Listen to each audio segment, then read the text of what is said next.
வணக்கம் நேயர்களே. அஸ்ட்ரோ பக்தி டாக் நேயர்களுக்கு லக்ஷ்மி நாராயணன் அன்பு வணக்கங்கள். இப்போது நம்ம பார்க்க போகிறது வார ராசி பலன் 17ஆம் தேதியிலேருந்து 23ஆம் தேதி வரை எப்படி இருக்க போதான்னு பார்க்க போகிறோம். எப்போதுமே சொல்கிறதாங்க, லக்னத்துக்கு பாருங்கள். ராசிக்கு பார்க்கறத விட லக்னத்துக்கு பார்க்க ரொம்ப பர்ஃபெக்டாக இருக்கும். உதாரணமாக ஒரு மகர லக்னம் விருச்சிக ராசி இருக்குன்னா நீங்கள் விருச்சிக ராசிக்கான பலனை பார்க்குறத விட மகர ராசிக்கான பலன்களை பாருங்கள். அது பர்ஃபெக்டாக மேட்ச் ஆகி வரும். முதல்ல வர்றது பொது பலன்கள். அதுக்கப்புறம் தசாபக்தி பலன்கள் வருங்க. உங்கள் ஜனகால ஜாதகத்தில் என்ன தசாபக்தி அந்தரங்களோ அதை தெரிஞ்சு வச்சு அதை நோட் பண்ணி வச்சு அதை மிங்கிள் பண்ணி பாருங்கள். ரொம்ப பர்ஃபெக்டாக இருக்கும். வீடியோ டைமில் இந்த முறை நம்ம பார்க்க போகிறது டிப் ஆஃப் த வீக்கில் விஷ்ணுபதி புண்ணியகாலம். ஸோ அந்த விஷ்ணுபதி புண்ணியகாலம்ங்கிறது பொருளாதாரத்தை என்கிட்ட காசே இல்லை, எனக்கு ரொம்ப கஷ்டமாக இருக்குது, ரொம்ப வறுமையில் இருக்குங்கிறவங்களாம் இந்த விஷ்ணுபதி புண்ணியகாலம் பண்ணும்போது பன்மடங்கு வருமானங்களும் பணமும் வருவதற்கான வாய்ப்புகள் ரொம்ப சிறப்பாக இருக்குது. மிஸ் பண்ணாமல் பாருங்கள். துலாம் ராசிக்கு பார்த்தீங்கன்னா உங்களது ராசி அதிபதி சுக்கிரன் 12 நீச்சமாக இருக்கும்போது 8ஆம் அதிபதி 12 நீச்சமாக இருக்கும்போது தேவையில்லாத ஒரு மன உளைச்சலை நினச்சி நைட்டெல்லாம் தூங்காமல் இருக்கிறது, பிஸ்னஸில் இவ்வளோ கடன் வாங்கிட்டேனே, இது இப்படி ஆகிடுச்சு அப்படி ஆகிடுச்சு, புலம்பல்கள் அதிகமாக இருக்கும். பட் இருந்தாலும் வெளியில் சொல்லிக்காமல் நைட்டு உட்காந்து புலம்பிக்கிட்டோம், பாத்ரூமில் போய் அழுகுறது, இந்த மாதிரி விஷயங்கள்லாம் இருக்கும். ஸோ அதனால் அது கொஞ்சம் பொறுமையாக தான் ஹேண்டில் பண்ணோம். கொஞ்சம் ரிலாக்ஸ்டாக ஹேண்டில் பண்ணுறது ரொம்ப ரொம்ப நல்லது. 2 7ஆம் அதிபதியான செவ்வாய் உங்களுக்கு பார்த்திங்கன்னா 9இல் இருக்கும்பொழுது பிரயாணங்கள் நல்லாயிருக்கும். சுப நிகழ்ச்சி சம்மந்தமான விஷயங்கள், வியாபார சம்மந்தமான விஷயம், நிறைய பிரயாணம் பண்ணுறமான விஷயங்களும், குழந்தைகளுக்கான விஷயங்களும் நிறைய பிரயாணம் பண்ணுறமான விஷயங்களுமே ரொம்ப சிறப்பாக இருக்குங்க. அதுக்கப்புறம் பார்க்கும்போது உங்களது 3 6ஆம் அதிபதியான குரு. ஸோ 3 6ஆம் அதிபதியான குரு பார்த்திங்கன்னா உங்களுக்கு இப்போ பார்த்திங்கன்னா 10இல் இருக்கார். 10இல் இருக்க குரு தொழிலில் நிறைய சேஞ்சஸ் பண்ணுவார். அது மட்டும் இல்லை, டாக்குமெண்டேஷன் செக்லீஃப் கொடுக்கும்போதெல்லாம் உஷாராக இருங்க. அது கொடுத்துட்டு ஐயோ நான் கொடுத்துட்டேங்க என்ன பண்ணுறது இல்லைங்களேன்னு சொல்லிட்டு புலம்பாமல் கொஞ்சம் பொறுமையாக இருக்குது நல்லது. இளைய சகோதரி சம்மந்தமான விஷயங்கள், இளைய சகோதரி சம்மந்தமான விஷயங்கள் எல்லாமே கொஞ்சம் கேர்ஃபுல்லாக இருந்துக்கிறது ரொம்ப ரொம்ப நல்லதுங்க. 4 மற்றும் 5ஆம் அதிபதியான சனி. ஸோ 4 மற்றும் 5ஆம் அதிபதியான சனி பார்த்திங்கன்னா இப்போ உங்களுக்கு 6இல் வக்கரமாக இருக்கும்போது வேலை விஷயங்கள் வேகமாக நடக்கலை அப்படிங்கிற ஃபீலிங் கண்டிப்பாக கொடுத்துருங்க. பட் லாபங்கள் வருமான நல்ல லாபங்களை கொடுத்துரும். பட் கொஞ்சம் ஸ்லோவாக வருது, நம்ம நினச்ச வேகத்துக்கு இல்லை அப்படிங்கிற ஃபீலிங் கண்டிப்பாக இருக்குங்க.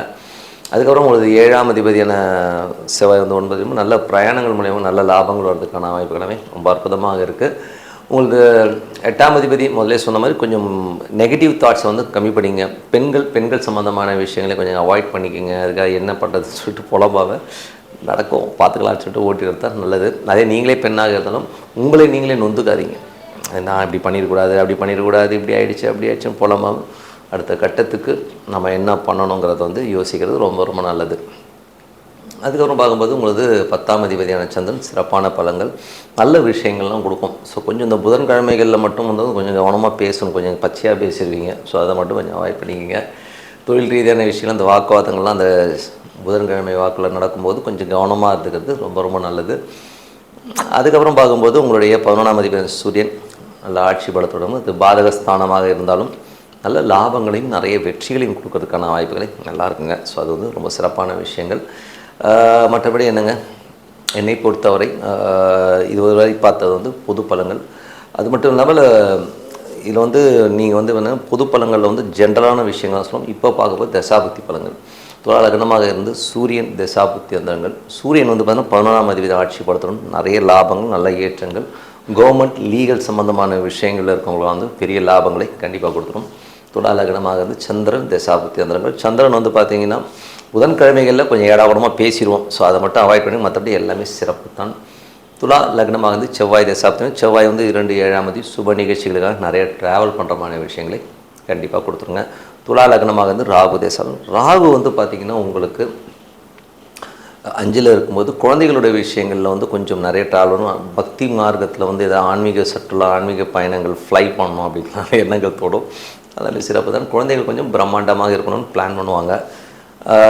துலா லக்னமாக குரு தேசாபதி. குரு 3 6ஆம் அதிபதி. ஸோ 3 6ஆம் அதிபதியான குரு உங்களுக்கு இப்போ 10இல் இருக்கும்போது தொழில் ரீதியான விஷயம் நிறைய சேஞ்சஸ் பண்ணுவீங்க. செக்ஸு டாக்குமெண்ட்ஸ்லாம் கையெழுத்து போடுறதுக்கு முன்னாடி 1க்கு 4 வாட்டி பார்த்துட்டு கையெழுத்து போடுறது ரொம்ப ரொம்ப நல்லது. அதுக்கப்புறம் பார்க்கும்போது துலா லக்னமாக இருந்து சனி தேசாபதி. சனி பார்த்திங்கன்னா உங்களுக்கு 4 5ஆம் அதிபதி 6இல் இருக்கும்போது புதிய சொத்துக்கள் ஏதாவது லோன் போட்டு வாங்கலாம் அப்படிங்கிற எண்ணங்கள் இருக்கும். ஆன்மீக சம்மந்தமான குழந்தைகளுக்காக நிறைய விஷயங்கள் செய்யணுங்கிற எண்ணங்கள் இருக்கும். பட் வந்து கொஞ்சம் ஸ்லோவாக நடக்கிற மாதிரி ஃபீலிங் கண்டிப்பாக கொடுக்கும். துலா லக்னமாக இருந்து புதன் தேசாபத்தியம். புதன் வந்து 9ஆம் அதிபதி. 9ஆம் அதிபதி 11 இருக்கும்போது வெளிநாட்டில் இருக்கவங்களுக்கு பெரிய லாபங்களை கொடுத்துரும். பெரிய ஒரு லெவலில் வந்து முன்னேற்றங்கள் வர்றதுக்கான வாய்ப்புகள் எல்லாமே இருக்கும். பட் இருந்தாலும் சில நேரங்களில் வந்து மூத்த சகோதரர்கள் நண்பர்களாக இருந்தாலும் ஒரு பிளாங்காக இருக்கிற மாதிரி ஃபீல் இருக்கும். என்னடா வந்து குழப்பி விட்டானுங்கிற அப்படிங்கிற எண்ணங்களை கொடுக்கும். பட் அதெல்லாம் ஒரு 1 or 2 days அதுக்கப்புறம் சரியாயிடும். துலா லக்னமாக இருந்து கேது தேசாவதும். கேது வந்து 11 இருக்கும்போது இதுவரை தீக்காத பிரச்சனை, தீக்காத ஒரு விஷயங்கள்லாம் வந்து தீது ஒரு நல்ல விஷயங்கள் வர்றதுக்கான வாய்ப்புகள் ரொம்ப நல்லாயிருக்கு. துலா லக்னமாக இருந்து சுக்கிர தேசாபுத்தி வந்தவர்கள். சுக்கிரன் வந்து பார்த்திங்கன்னா உங்களுக்கு வந்து நீச்சமாக 12 இருக்கும்போது தேவையில்லாத ஒரு நெகட்டிவ் தாட்ஸு, ஏதோ ஒரு முன்னாடி நடந்த விஷயங்கள், பழைய விஷயங்கள், இல்லை வியாபார ரீதியான விஷயங்கள் மனக்கலக்கங்களாகி நைட்டு தூங்காமல் புலம்புறதை விட்டுட்டு என்ன பண்ணுறதுங்கிறத யோசிக்கிறது தான் புத்திசாலித்தனம். கொஞ்சம் சிறப்பான விஷயத்துக்கு வழிபாடு முறைகள் ரொம்ப நல்லாயிருக்கும். ஸோ அதனால் வந்து மகாலட்சுமி பெருமாளை வழிபாடு பண்ணுறதுனால உங்கள் மனக்கலக்கணும் மிஞ்சி போனால் இது வந்து ஒரு 10-15 days தான் இருக்கும். அதுக்கப்புறம் சரியாயிடுங்க. ஸோ கொஞ்சம் கவனமாக இருந்துக்கிறது ரொம்ப ரொம்ப நல்லதுங்க. மற்றபடி என்னை பொறுத்தவரை நல்ல ஒரு பிரார்த்தனை, மனதார இறைவனை வந்து பிரார்த்தனை பண்ணுங்கள். அமைதியான இடத்துல உட்காந்து பிரார்த்தனை பண்ணும்போது கண்டிப்பாக நமக்கு வந்து அடுத்த லெவல் போகிறதுக்கான வாய்ப்புலாம் ரொம்ப சிறப்பாக இருக்குது. விருச்சிக ராசி. ஸோ விருச்சிக ராசிக்கு வந்து பார்த்திங்கன்னா உங்களது ராசி அதிபதி செவ்வாய் வந்து 8ல் அது ஒரு ராகு கூட இருக்கும்போது உங்களுக்கு வந்து என்ன மாதிரி விஷயங்களை பண்ணுவார் அப்படின்போது குழந்தைகள் விஷயங்கள் வந்து கொஞ்சம் எமோஷன்ஸையும் ஸ்ட்ரெஸ்ஸையும் ஏற்படுத்துறதுக்கான வாய்ப்புகள் நிறைய இருக்குது. ஸோ குழந்தைகளில் என்னடா அது இப்படி பண்ணுறது, அதுவும் சொத்துக்கள் சார்ந்த விஷயங்கள் வந்து கொஞ்சம் எமோட் ஆகிடுவீங்க. ஏன்னா வந்து ஒன்றும் குழந்தைங்க செலவு வைக்கும், அதே நேரத்தில் வந்து சொத்துக்கள் சம்மந்தமான விஷயம் ஒரு எமோஷன்ஸை கொடுக்கறதுக்கான வாய்ப்புகள் நிறைய இருக்குது. அப்புறம் 2-5ஆம் அதிபதி. ஸோ 2-5ஆம் அதிபதியான குரு வந்து பார்த்திங்கன்னா உங்களுக்கு வந்து இப்போ வந்து என்ன 9ல் இருக்கார். ஸோ 9 வந்து பாதகஸ்தானமாக இருந்தாலும் வீட்டுக்கு தேவையான பணங்கள்லாம் அதிகமாக இருந்தாலும் கொஞ்சம் எக்ஸஸ் செலவாயிடும். தேவையில்லாத கமிட்மெண்ட், தேவையில்லாத விஷயத்தில் குடும்பத்தார் இழுத்து விட்ருவாங்க. அதுக்கப்புறம் ஐயோ புலம்புற மாதிரி விஷயங்கள் இருக்கும். ஸோ கொஞ்சம் கவனமாக இருந்துக்கிறது ரொம்ப நல்லது. ஏன்னா குரு உச்சமாக இருந்தாலும் அது 2க்கு 8ஆக வரும்போது பேச்சு ஏடாவரமாக பேசி ஒரு கமிட்மெண்ட்டில் மாட்டிக்கிறது. ஸோ அந்த மாதிரி விஷயங்கள்லாம் வந்து கொஞ்சம் அவாய்ட் பண்ணிக்கிறது ரொம்ப ரொம்ப நல்லது. அதுக்கப்புறம் உங்களுக்கு வந்து 3-4ஆம் அதிபதியான சனி 5ல் வந்து சனி வக்கரமாக இருக்கும்போது குழந்தைகள் பிடிவாதமாக இருப்பாங்க.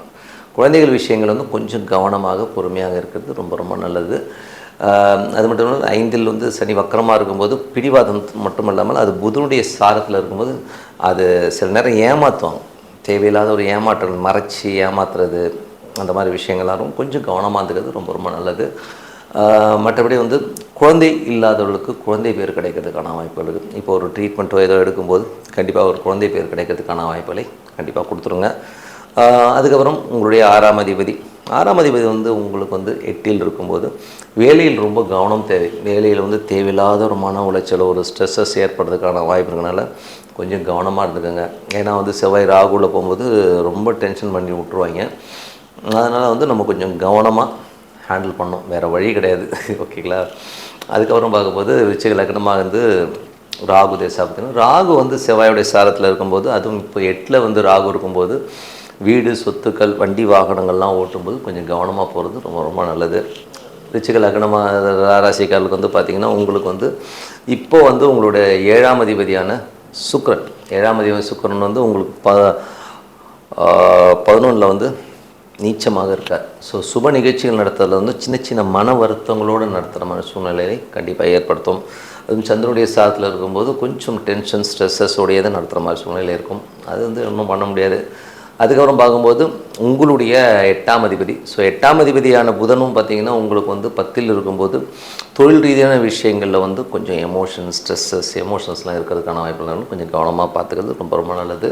11ஆம் அதிபதி 10ல் இருக்கும் பெரிய வருமானங்கள் வர மாதிரி தெரிஞ்சாலும் நம்மளை வந்து ஏதாச்சும் கடனில் தள்ளிடுவாங்களோ அப்படிங்கிற எண்ணங்கள் இருக்கும். கொஞ்சம் கவனமாக இருக்கும். ஏன்னா ஒரு அஸ்தங்கமாகுது, கூடவே கேது இருக்கும்பொழுது ஒரு எமோஷன்ஸையும் ஒரு ஸ்ட்ரெஸ்ஸையும் ஏற்படுத்தி ஒரு நெருக்கடிக்கு உள்ளாக்குற மாதிரியான விஷயங்கள் பிஸ்னஸில் இருக்கும். மாமியார் வீட்டுகளுக்கு விருந்துக்கு போகும்போதெல்லாம் இப்போ கொஞ்சம் அவாய்ட் பண்ணி கொஞ்சம் ஜாக்கிரதையாக நடந்துக்கிறது ரொம்ப ரொம்ப நல்லது. அதுக்கப்புறம் பார்க்கும்போது உங்களுடைய 12ஆம் அதிபதியான சுக்கிரன் நீச்சமாக இருக்கும்போது சில நேரங்கள் வந்து பார்த்திங்கன்னா கணவன் மனைவியினுடைய நடக்கிற ஒரு சில சம்பவங்கள், சில பேச்சுக்களால் நம்ம மனக்காயங்கள் வர்றதுக்கான வாய்ப்பு இருக்கனால கொஞ்சம் அதெல்லாம் அவாய்ட் பண்ணிக்கோங்க. யார் என்ன சொன்னாலும் மண்டையில் ஏற்றிக்காமல் மெய்ப்பொருள் காண்பது அறிவு. ஸோ இதுவரை பார்த்து பொது பலங்கள். இப்போ பாரு தசாபக்தி பலங்கள். ரிச்சிக லக்னமாக இருந்து சூரியன் தசாபக்தி. சூரியன் வந்து ஆட்சி படத்தோட 10ல் இருக்கும்போது தொழில் ரீதியான விஷயங்கள் நல்ல பாப்புலாரிட்டி, நல்ல ஏற்றங்கள் வர்றதுக்கான வாய்ப்புகள் ரொம்ப நல்லா இருக்குது. ரிச்சிக லக்னமாக இருந்து சந்திரன் தேசாபதி, சந்திரன் வந்து நல்ல லாபங்களையும் நல்ல ஏற்றங்களையும் கொடுத்தாலும் சின்ன அலைச்சலும் கொஞ்சம் புதன்கிழமைகளில் மட்டும் கொஞ்சம் எமோஷன்ஸோ சில நேரம் மனக்காயங்கள் வர்றதுக்கான கொஞ்சம் கவனமாக இருக்கிறது ரொம்ப ரொம்ப நல்லது. விருச்சிக லக்னமாக இருந்து செவ்வாய் தேசாபதி, செவ்வாய் வந்து 8ல் இருக்காருங்க, ராசியாதிபதி 8ல் இருக்கும்போது ரொம்ப டென்ஷன் ஸ்ட்ரெஸ்ஸஸ் இருக்கும். வீடு வண்டி வாகனங்கள் சம்மந்தமான விஷயங்களில் நமக்கு ஒரு எமோஷன்ஸ் வர்றதுக்கான வாய்ப்பு இருக்கிறதுனால கொஞ்சம் கவனமாக இருந்துக்கிறது ரொம்ப ரொம்ப நல்லது. விருச்சிக லக்னமாக இருந்து உங்களுக்கு வந்து குரு தேசாபத்தினா 2 5ஆம் அதிபதி 9ல். அப்போ வந்து 9ல் இருக்க குரு நல்ல குரு தான் அப்படின்னு சொன்னாலும் குடும்பம் சம்மந்தமான விஷயங்கள் இன்வெஸ்ட்மெண்ட் சம்மந்தமான விஷயங்கள் ரொம்ப கவனமாக இருக்கணும். எங்கனாச்சும் நம்ம வார்த்தையை கொடுத்துரும், நான் இதை பண்ணித்தரேன் இதை பண்ணித்தரேன்னு வார்த்தைகளை கொடுத்து மாட்டிக்கிறதுக்கான வாய்ப்புகள் இருக்கனால கொஞ்சம் கவனமாக இருந்துக்கிறது ரொம்ப ரொம்ப நல்லது. விருச்சிக லக்னமாக இருந்து சனி தேசாபத்தி வந்துடும். சனி 5ல் வந்து உங்களுக்கு வந்து வக்கரமாக இருக்குது, அது புதனுடைய சாரத்தில் இருக்கும்போது குழந்தைகள் நம்மளை ஏமாத்துறாங்களோ அப்படிங்கிற எண்ணங்கள்லாம் இருக்கும். குழந்தைகளோட பிடிவாதத்துக்கு நம்ம ஒத்து போகிற மாதிரி சூழ்நிலை ஏற்படுறதுனால கொஞ்சம் கவனமாக இருந்துக்கிறது ரொம்ப ரொம்ப நல்லது. ரிச்சிக லக்னமாக இருந்து புதன் தேசாபுத்தி அந்தரங்கள், புதன் வந்து பார்த்திங்கன்னா உங்களுக்கு 10ல் இருக்கும்போது 8ஆம் அதிபதி 10ல் இருந்து 3 கிரகங்கள் சூரியன் புதன் கேது எல்லாமே ஒன்றா இருக்கும்போது ஒரு எமோஷன் ஸ்ட்ரெஸ்ஸஸ் வர்றதுக்கான வாய்ப்புகள் இருக்கனால நமக்கு புத்தி வேலை செய்யாது. என்ன பண்ணணும்னு சொல்லி ஒரு இக்கட்டான ஒரு ப்ரெஷரான மூமெண்ட்டை உருவாக்கும் தொழில் ரீதியான விஷயங்களும் சரி, மாமியார் சார்ந்த உறவு சம்மந்தமான விஷயங்கள அதனால் நம்ம கொஞ்சம் பொறுமையாக ஹேண்டில் பண்ணுறது ரொம்ப ரொம்ப நல்லது. விருச்சிக லக்னமாக இருந்து கேது தேசம், கேதும் அதே தான் 10ல் இருக்கும்போது கடன்கள் வாங்குற மாதிரி சூழ்நிலை வரும். கடன்கள் சம்மந்தமான விஷயங்கள் கொஞ்சம் கேர்ஃபுல்லாக இருந்துக்குங்க. விருச்சிக லக்னமாக இருந்து சுக்கிர தேசாபதி, சுக்கிரன் 11ல் நீச்சமாக இருந்தாலும் வியாபாரத்தில் லாபங்கள் இருந்தாலும் மனக்காயங்கள் இருக்கும். நண்பர்கள் மூத்த சம்மந்தமான விஷயங்களில் கொஞ்சம் உல்லாசமாக போயிட்டு ஏதாவது அசிங்கமாகிறதுக்கான வாய்ப்புகள் இருக்கிறதுனால இந்த பார்ட்டி கிட்டிலாம் போகும்போது கொஞ்சம் கவனமாக போய்ங்க. அதுக்கப்புறம் நம்மளை வந்து வீடியோ போட்டு ஏதாவது ஷார்ட்ஸ் ரீல்ஸில் போட்டு விட்டாங்கன்னா அசிங்கமாக போயிடும். அதனால் அதெல்லாம் கொஞ்சம் கவனமாக இருக்கிறது ரொம்ப ரொம்ப நல்லது. ஸோ மற்றபடி என்னை பொறுத்தவரை நல்ல ஒரு பிரார்த்தனை, மனதார இறைவனை பிரார்த்தனை பண்ணும்போது கண்டிப்பாக அடுத்த லெவல் போகிறதுக்கான வாய்ப்பு ரொம்ப சிறப்பாக இருக்குது. Tip of the week. So இந்த முறை வந்து டிப் ஆஃப் த வீக்கில் நம்ம பார்க்குறது பார்த்திங்கன்னா விஷ்ணுபதி புண்ணிய காலம். இது வந்து ரொம்ப ரொம்ப முக்கியங்க.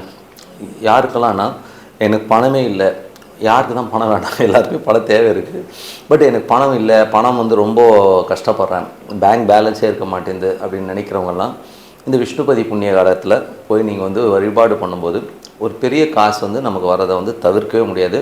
அவ்வளோ அற்புதமான பலன்கள். நீங்கள் வேணால் பாருங்கள், இந்த விஷ்ணுபதி புண்ணிய காலம் நிறைய பேருக்கு தெரியும். கோயில்களில் கூட பார்த்திங்கன்னா நிறைய கூட்டம் வரும். இப்போ பார்த்திங்கன்னா நிறைய பேர் தெரிஞ்சது நிறைய கூட்டம் வருது. இது ஒர்க் ஆகுதா ஒர்க் ஆகலைன்னா சூப்பராக ஒர்க் ஆகுதுங்க. கிட்டத்தட்ட வந்து நானும் வழிபாடு பண்ணுறேன். நான் வழிபாடு பண்ண ஆரம்பிச்சு என் பர்சனலாகவும் நல்ல ஒரு வருமானங்கள் வர ஆரம்பிச்சிச்சு. அது மட்டும் இல்லை, எனக்கு தெரிந்த நண்பர்கள் என்னுடைய கிளைண்ட்ஸ் எல்லாருக்குமே சொல்லும்போதும் நல்ல வருமானங்களை கண்டிப்பாக கொடுத்துச்சுங்க. ஸோ அதனால் இந்த விஷ்ணுபதி புண்ணிய காலம் என்றைக்கு வருதுன்னா 17ஆம் தேதி. 17ஆம் தேதி வந்து சாயங்காலம் ஸ்டார்ட் ஆகுது, 18ஆம் தேதி காலையிலையும் பண்ணலாம். ஓகேங்களா? மேக்ஸிமம் 17 ஈவினிங்கே ஸ்டார்ட் ஆகிடுது. ஸோ நீங்கள் ஈவினிங்கே கூட பார்த்திங்கன்னா பெருமாள் கோயிலுக்கு போங்க. பெருமாள் கோயிலுக்கு போயிட்டு அந்த பெருமாளை மனதார வாழ்த்தி மனசார ஓம் நமோ நாராயணா அப்படின்னு சொல்லி ஒரு 27 முறை ஒரு 27 பூ கையில் வச்சுக்கோங்க. ஓகேங்களா? அந்த 27 பூ கையில் வச்சுக்கிட்டு மனதார ஓம் நமோ நாராயணா ஓம்னு அந்த இறைவனை தவிர வேறு எதுவும் இருக்கக்கூடாது. ஸோ மனதார வந்து பிரார்த்தனை பண்ணி அந்த ஒவ்வொரு பூவாக ஒவ்வொரு ரவுண்ட் அடிக்கும்போது வச்சுட்டு வாங்க. அற்புதமான ஒரு விஷயங்க. ஒரு பெரிய மேஜிக் நடக்கும் லைஃப்பில். வந்து நீங்கள் வந்து கொஞ்சம் கூட வந்து எதிர்பார்க்காத அளவுக்கு ஒரு பெரிய ஒரு மாற்றத்தை கண்டிப்பாக கொடுத்துருங்க. ஸோ அதனால் வந்து இதை வந்து மிஸ் பண்ணாமல் எல்லோருமே வந்து என்றைக்கு வருதுன்னா 17ஆம் தேதி அன்றைக்கி சாயங்காலம் பண்ணலாம், இல்லைன்னா 18ஆம் தேதி காலையிலையும் பண்ணலாம். அற்புதமான விஷயங்கள் உங்கள் வாழ்க்கையில் பெரிய வெற்றி பெற இது சிறப்பான விஷயமாக அமையுங்க. ஸோ மீண்டும் ஒரு நிகழ்ச்சியில் சந்திப்போம். உங்களிடம் விடைபெறுவது உங்கள் லக்ஷ்மி நாராயணன். நன்றி, வணக்கம்.